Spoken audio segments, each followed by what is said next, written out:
الحمدللہ وحدہ لا شریک لہ والصلاۃ والسلام علی من لا نبی بعدہ۔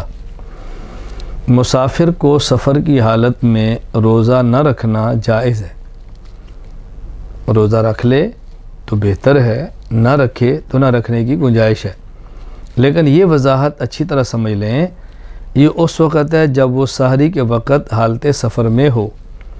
اگر دن میں سفر کا ارادہ ہو اور سحری کے وقت مقیم ہو، اب روزہ رکھنا لازم ہے، اب روزہ رکھنا ضروری ہے۔ اگر سفر مشقت والا نہ ہو، آرام دہ ہو، تو کوشش کریں روزہ نہ چھوڑیں۔ رمضان کی فضیلت غیر رمضان کے عمر بھر کے روزے رکھنے سے بھی حاصل نہیں ہو سکتی۔ ہاں گنجائش ہے، نہیں رکھیں گے تو گناہ نہیں ہوگا، بعد میں قضا کر لیں، لیکن اگر سفر میں مشقت نہ ہو تو روزہ رکھنا چاہیے۔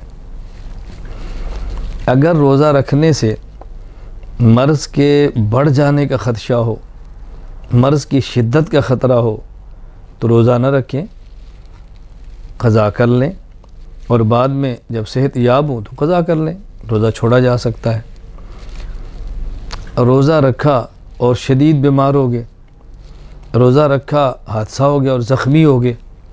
اب اگر مرض ایسا ہو کہ جو خطرناک ہو، یا حادثے میں زخم ایسا ہو کہ جو بہت خطرے کا باعث ہو، تو اب روزہ توڑنا جائز ہی نہیں بلکہ افضل ہے۔ اب روزہ چھوڑ دیں، دوا استعمال کریں، چیزیں استعمال کریں، مریض کو بچائیں، اس کی جان کو بچائیں۔